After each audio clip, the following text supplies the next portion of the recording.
Здравейте отново!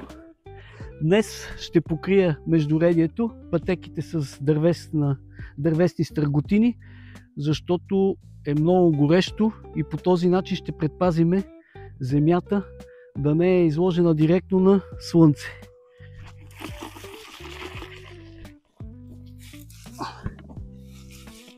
И в същото време ще ви задам един въпрос. По какво си приличат пчеларите и градинарите? Въпрос-отговор. Приличат си по това, че ви помагат да сте по-здрави и жизнени с произведените продукти от тях. А в същото време те се грижат за опазване на природата.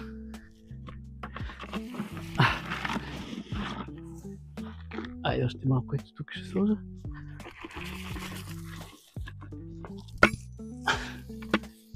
Аз познавам много пчелари и пчеларите са едни от най-добрите хора, както и градинарите, разбира се.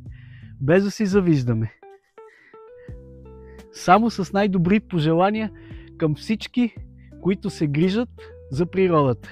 Поздрави от мен, от братска Франция!